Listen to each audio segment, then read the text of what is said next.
কেমন লাগলো অবশ্যই কমেন্টে জানিয়ে দিবা, সবাইকে দেখার সুযোগ করে দিবা। দেখতে পাচ্ছ আসরের নামাজ সবাই পড়তেছে। কুমিল্লা চান্দিনা থানা নবাবপুরের সাথে উজানি মাহফিল, শরিক মাহফিল, প্রতি বছরে মাহফিল হয়। ভ্যাকসিন বিক্রি করে সবাই 10 টাকা করে নামাজ পড়ার জন্য সবাই কিনে নিয়ে যায়। প্রিয় বন্ধুরা, আমার ভিডিওটা কেমন লাগলো অবশ্যই কমেন্টে জানিয়ে দিবা, সবাইকে দেখার সুযোগ করে দিবা।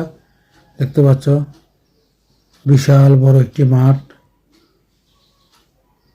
মনে হয় 100 কানির উপরে হবে। দেখতে পাচ্ছ মাঠের এই মাথা থেকে ওই মাথা দেখা যায় না, বিশাল বড় এরিয়া নিয়ে। দেখতে পাচ্ছ ওই মাথা দেখা যায় না। মাঠের বিশাল বড় মাঠ, মাদ্রাসার মাঠ। এই মাদ্রাসার মাঠে ওয়াজ মাহফিল, বিভিন্ন জায়গায় থেকে অনেক ধরনের হুজুর আসছে, সবাই ওয়াজ করতেছে।